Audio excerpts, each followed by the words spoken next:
Idza syami'tum, apabila kalian mendengar, man ya'tazi, orang laki-laki membangsakan dirinya di azabil jahiliyah, dengan pembangsaan jahiliyah, fa'akuhu, maka makilah, wala tunaku, dan jangan pergunakan kata kiasan. Artinya dalam hal ini, apabila kita mendengar seseorang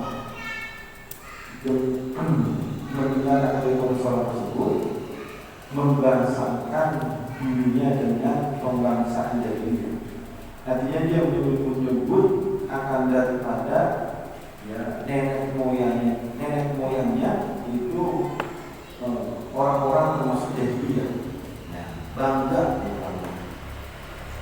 Biasanya orang Arab memang menjadi kebanggaan apabila mereka mempunyai nenek moyang orang-orang yang terkenal. Kakek saya fulan bin fulan, dia adalah penjaga kota Mekah misalnya. Kakek saya fulan bin fulan, dia adalah saudagar paling kaya di kota Mekah. Kakek saya fulan bin fulan. Padahal jauh, dari jarak dia dengan kakeknya yang dibanggakan tersebut sudah mungkin 7 turunan kali, atau 5 turunan. Artinya dia menganggap hal tersebut menjadi istimewa bagi dirinya. Tetapi yang dibanggakan adalah kakek moyangnya yang berasal daripada orang-orang jahiliyah, orang-orang yang melakukan daripada perbuatan kemusyrikan ketika itu. Kenapa dibanggakan kakek seperti itu? Meskipun kakeknya memang orang berpengaruh, ketua kabilah misalnya, atau orang-orang yang penting di dalam tatanan masyarakat kota Mekah begitu. Tetapi perbuatan kakeknya itu enggak layak dibanggakan. Kenapa? Karena perbuatannya masih mengandung orang-orang musyrikin jahiliyah. Maka Nabi, kalau ada orang yang membanggakan kebangsaan dia dengan orang jahiliyah, maka makilah orang tersebut. Bukan hanya makian dengan kata kiasan, bukan, tetapi langsung nyata-nyata. Ngapain kamu bangga kakek yang menyembah berhala? Ngapain kamu bangga bapakmu dulu tukang membuat patung misalnya, mati dalam keadaan kekafiran? Ngapain kamu bangga itu dengan kalimat yang nyata, bukan kalimat dunia? Itu adalah kiasan sini-sinian, ya. Jadi kalau kita mendapati hal seperti itu, ya seharusnya kita celak, jangan sampai dia merasa bangga dengan kakek yang melakukan daripada perbuatan kemusyrikan, ya, di luar agama Islam. Nah, kita begini juga sama. Kalau kita membanggakan kakek moyang kita, ternyata kakek moyang kita ini dulunya apa? Bandit misalnya, penjahat misalnya, ya, atau orang-orang yang melakukan perbuatan dosa besar misalnya. Meskipun dia orang yang terpandang, tapi kalau dia sudah di luar jalur Allah Subhanahu wa taala, ya pun kita membanggakan kakeknya kita. Kalau membanggakan masa suci kita, ya kepada kita apa? Kakek kita yang mana? Yang soleh-soleh, ya. Artinya ada tujuan kita ini diingatkan. Jadi kalau kamu dulu orang soleh, masa kamu cucunya nggak ngikutin kamu? Dan kalau dia banggain, engkaunya tukang judi, engkaunya tukang main, misalnya, suka berbuat maksiat lainnya, maka dia akan meniru, mencontoh daripada perbuatan kakek moyangnya. Nah, itu makanya nggak boleh dalam Islam membanggakan kakek moyangnya dengan orang-orang yang di dalam melakukan perbuatan kemusyrikan atau kemaksiatan. Nabi Muhammad mengingatkan, ya ini berbiasa orang Arab biasanya, karena mereka bangga dengan kedudukan kakek moyangnya yang mulia di tengah masyarakat. Ya, dulu mamanya juara kerjaan itu benar, tapi anaknya soleh. Dia dulu bapaknya orang juling, orang Belanda, tapi anaknya soleh. Boleh begitu. Ya. Jadi kalau kita mendapati ada orang soleh, ternyata hukum-hukumnya ya orang yang selalu bermaksiat. Yang penting orang tersebut, anak tersebut tidak membangga-banggakan kakek moyangnya. Dia sudah menutupi, udah urusan kakek saya, urusan dari kakek moyang saya itu urusan mereka. Saya mau tanya urusan apa? Saya dengan mereka. Dia nggak pernah mengucapkan kalimat saya keturunan pula bin pula. Oh, ya terus seperti ini. Yang saya dengar nih seperti gambaran Muhammad itu misalnya, saya keturunan Muhammad itu. Dia merasa bangga bahwa kakeknya adalah tukang penjahat. Penjahat. Kalau dengar ada istri orang cakap, ambil diculik. Berani. Ya, sampai banyak orang kita ketika itu. Ya, kalau dilawan langsung tegas, nah ya, jadi orang pada takut mengumpet. Nah, keturunan ada keturunannya. Cuma kalau dia menyembunyikan, tidak mau mengungkapkan atau merasa bangga, ya udah jangan mungkin jangan biarin aja dia. Orang lain boleh. Kalau orang lainnya yang boleh, cuma dia tuh ustaz ibu benar orang benar. Kalau orang lain yang boleh. Tidak boleh, tetap tidak boleh. Dia punya menyembunyikan keturunan yang kurang bagus. Ya, dia tidak boleh. Jangan dia menutupi aib di dalam keluarganya, tidak boleh. Ya. Nih, kalau yang dia ngomong sendiri juga itu yang tidak boleh. Ya sama seperti di akbar dan apalagi dia ngomong sendiri dengan ngaku dengan rasa bangganya. Nah, ya. Maka dia nanti itu kalau begitu akan mencontoh engkau ini yang begitu modelnya. Dan jadi jawara, dan jadi preman misalnya, dengan punya kekuatan itu banyak begitu. Ya. Jangankan orang kita, ada anak buahnya orang itu, ya. Anak buahnya sakti juga, cucunya ada cucunya, ya. Merasa apa? Merasa dia mengaku bahwa dia dulu adalah pengomnya anak buahnya orang itu. Maka dia punya ilmu turunan dari pokoknya. Merasa bangga seperti itu, langsung kita tindak dengan kalimat yang nyata. Karena perbuatan orang itu nggak benar. Jangan contoh kamu. Ya, udah selesai. Kamu urusan dia urusannya. Kalau kamu udah urusan itu lagi, karena itu bisa berdampak kepada perbuatanmu. Itu mencontoh daripada perbuatan kakekmu. Nah, itu boleh ya. Nah, jadi sudah kalau memang itu jangan membanggakan daripada keturunan yang sifatnya jelek. Ya. Kemudian kalau Rasulullah SAW tidak sabiqun nubah al-filan wa naqiqa bihamiri bilayli fata'awwadu billahi minasyaitan fa innahunna yarawna ma la tarawna wa akilu furuja idza hadat rijlu fa inna Allah azza wa jalla yabusu fi lailatin min khalqi man yasha wa atiful aqwaba wazkuru ismallahi alaiha fa inna syaitana la yaqulu baban mujiba wa yusrasullah alaihi wa aku jiro wa aku itu korona wa aku aminatan. Bersabda Nabi sallallahu alaihi wasallam, "Idza sami'tum ba'al kinabi." Apabila kalian mendengar gonggongan anjing, walaikal hamili dan suara keledai, bilaili di malam hari, fata'awwadu billahi minasyaitan. Maka mintalah perlindungan kepada Allah dari godaan syaitan. Fa innahunna yarawna ma la tarawna.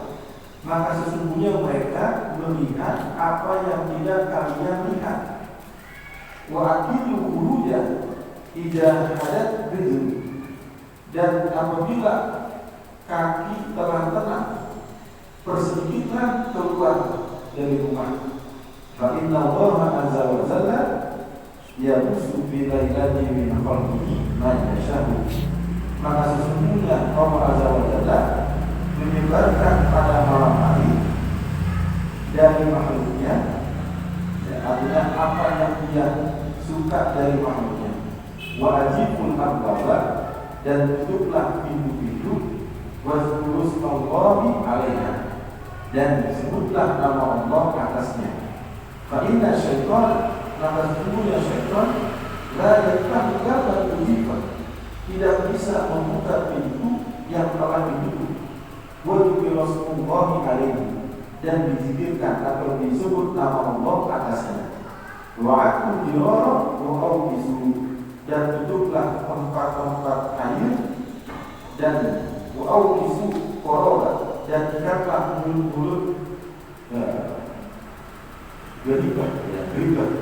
Wa'afiku aniyatan, dan tutuplah wadah-wadah. Jadi hadis semuanya panjangnya. Yang pertama, kalau seperti ini, apabila kita mendengar daripada suara anjing yang ngomong, suara gede meringkih, gitu ya. Ini memang suara gede kalau di suaranya kita dengarnya. Ya, saya sering dengar tuh kalau di sana suara gede itu kan enak sebenarnya. Jadi kalau anjing ngomong suara gede, ya, kemudian di malam hari, maka kita minta perlindungan kepada Allah Subhanahu wa taala dari gangguan syaitan. Ya, auzubillahi minasyaitonir rajim. Auzubillahi minasyaitonir rajim. Ya, atau membaca doa akan daripada doanya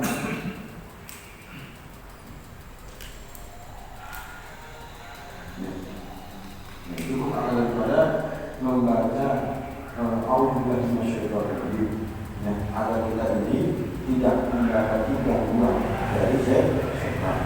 Kenapa? Karena suara anjing menggonggong, suara keledai di malam hari, ya, itu mereka sedang melihat akan daripada penampakan syaitan. Ya, penampakan syaitan. Karena memang ada beberapa binatang yang diizinkan Allah Subhanahu wa taala bisa melihat akan daripada keberadaan syaitan. Kita juga manusia keluar kampus kan, ya, bisa melihat juga kadang, ya. Itu juga kadang yang dilihat setan dari kampus juga, gitu, ya.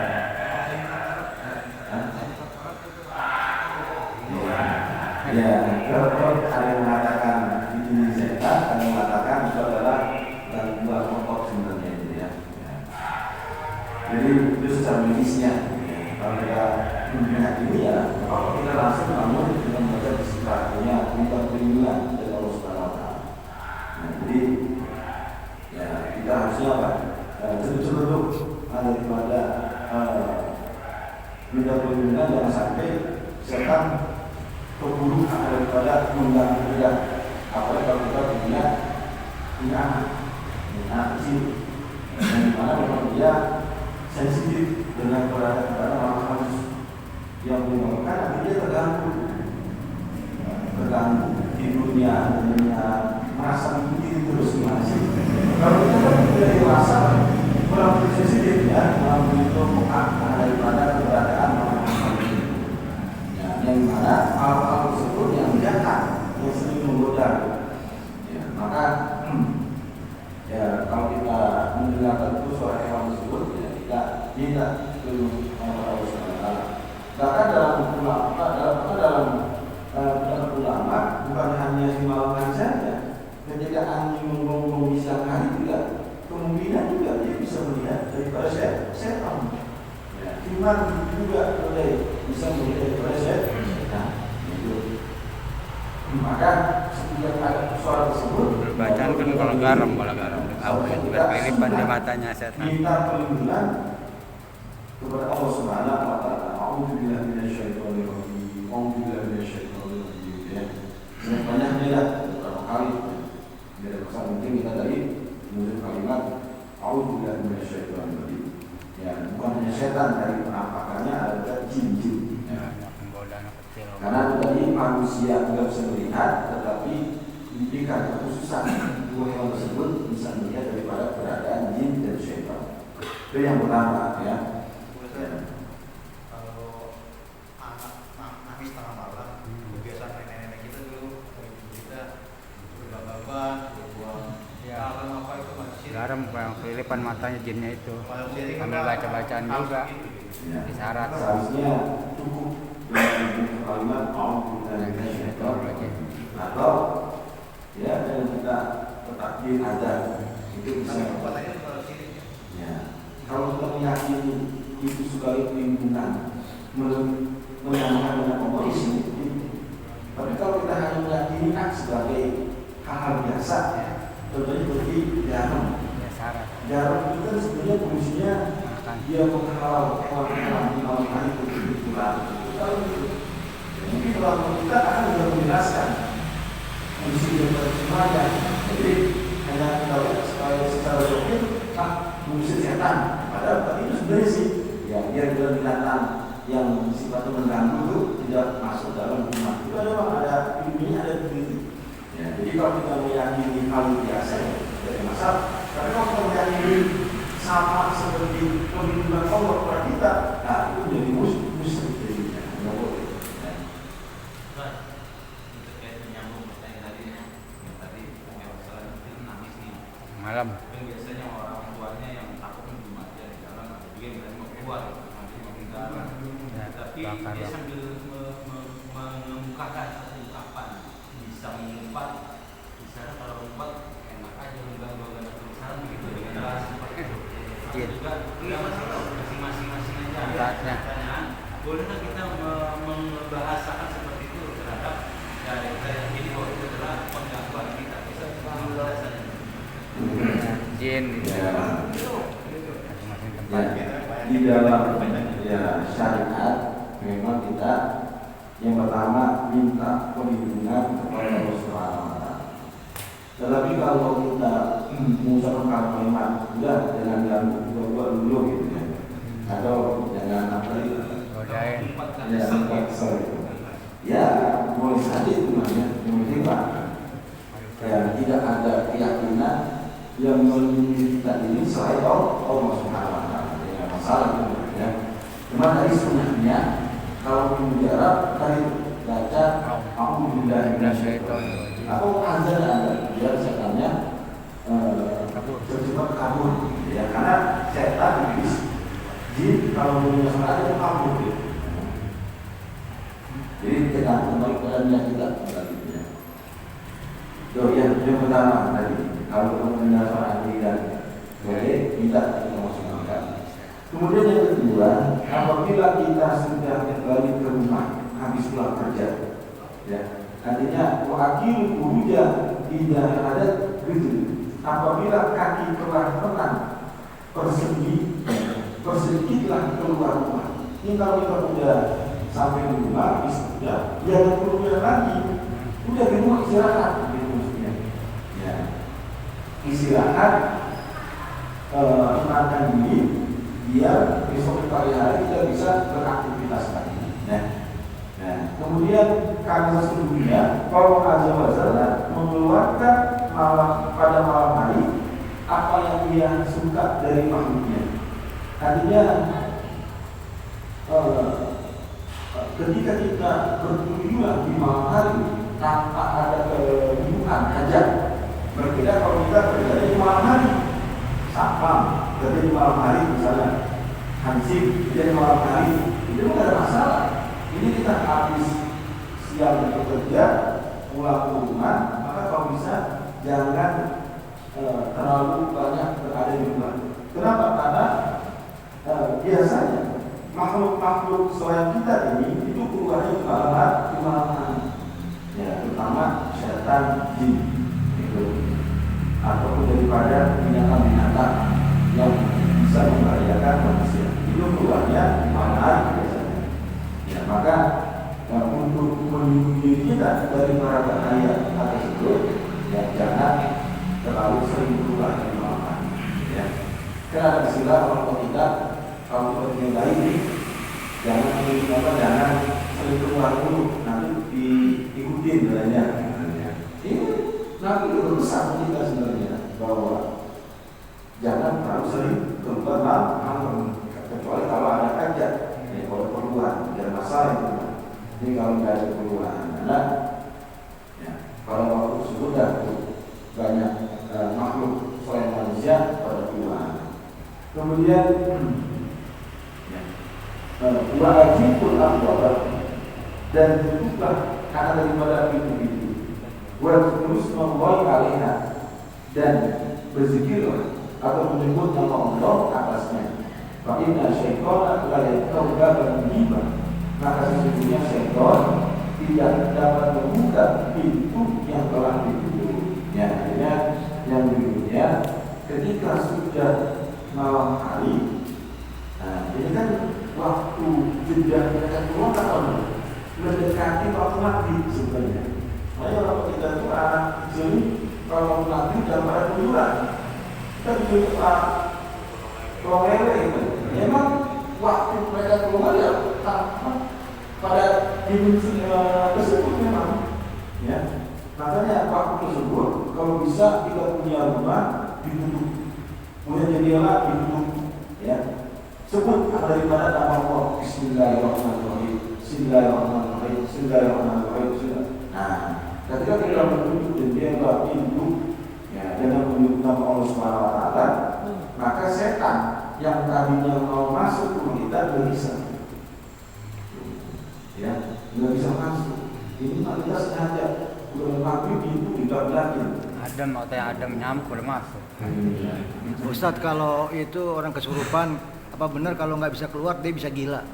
Itu nggak tuh kenyataannya apa gimana? Kesurupan ini ya, coba itu lagi. masih menjadi tanda tanya apakah benar dia masuk setan. Ya, sebenarnya begitu, salah satu tekanan psikologis orang tersebut yang dimana dia punya masalah biasanya. Nah, itu maka diungkapkan dengan cara kesurupan. Waktu jiro dan tutuplah tempat-tempat air. Ya, jadi kalau kita punya tempat air pada wadah yang sekiranya kita mengarah gunung, ini kalau di malam hari biasanya sunahnya itu sunahnya, ya, dan begini, ya, ini sudah itu, ya. Jadi jangan sampai kontak gunanya lagi. Nanti di malam hari kita minum, nah ini bisa berbahaya. Siang hari mau tuh corona. Yang ditakutkan adanya binatang-binatang yang membahayakan manusia. Ada seorang ketika mendengar hadis tersebut tidak percaya. Oh, masa sih wadah-wadah yang ada isinya airnya ditunjukin. Kemudian di dalam tersebut ulama mengatakan, coba kamu di malam hari sedang satu wadah airnya, tutup aja, yang penting ditutup tanpa berbicara apa tidak. Yang penting seperti pakai kayu, nah, atau apa ini langsung pakai kayu gitu. Kemudian dicoba malamnya disediakan terdiri, kemudian atasnya kayu, kayak alam. Besok paginya dia dapatnya kayu tersebut ada seekor ular yang lagi melindungi. Itu maksudnya bukan lagi, itu maksudnya untuk menghindari daripada bahaya. Tutup, karena apalagi ketika berdekatan pada ya, hari-hari yang mendalam kemarin seperti akhir ya sofa itu, maka itu bawa apa dulu, maka kita harus yang keadaannya tidak bisa dibikin, ya. Ini sunnah Nabi sendiri. Jadi kalau semalaman, ya jangan sampai terbuka daripada air tersebut. Kemudian buat siku gorok atau dan tidaklah mulut apa gorok-gorok itu adalah bendanya terbuat dari berbagai benda tempat penyimpanan air yang berasal dari kulit hewan. Jadi ini orang Arab, ya, ketika dia menyembelih hewan, kulitnya itu dijadikan apa, disamak, dikeringin, kemudian ketika sudah kering digali, nah setelah angkut semuanya maka diisi dengan air, diisi dengan air. Itu air yang berada di gerobak itu seperti apa? Nanti kalau kita minum seharian itu seperti ada esnya, jadi dingin air yang enak. Bahkan kalau di musim panas itu orang Arab untuk mendinginkan ruangannya, dia taruh air yang disimpan di dalam gerobak tersebut yang dari kulit hewan, ya, itu ruangan menjadi dingin, jadi kayak aset. Ujung-ujungnya dikecilin kalau di malam hari dikecilin. Takutnya apa? Ada hewan yang masuk atau sesuatu yang bisa membahayakan manusia, ya. Begitu juga buat ibu aniyata dan wadah-wadah, dan juga ada wadah-wadah. Jadi setiap ada wadah yang ada airnya, kalau bisa ditutupin. Tutupin ini tadi itu bukan harus dengan air yang berapa, cukup dengan dipalatkan dengan air saja. Ya, itu menunjukkan daripada menolak daripada barat. Ya, apabila turun ke situ ditolak barat. Nah, jadi sunnah, ya, akan daripada menutup, akan daripada yang wadah yang berisi air. Ya. Mungkin kalau digunakan buat mandi tidak terlalu, ya. Tapi kalau berminum ini memang harus kita rapat. Ya, artinya pelihara, ya. Jangan sampai ada benda-benda yang membahayakan kita di kalau minum.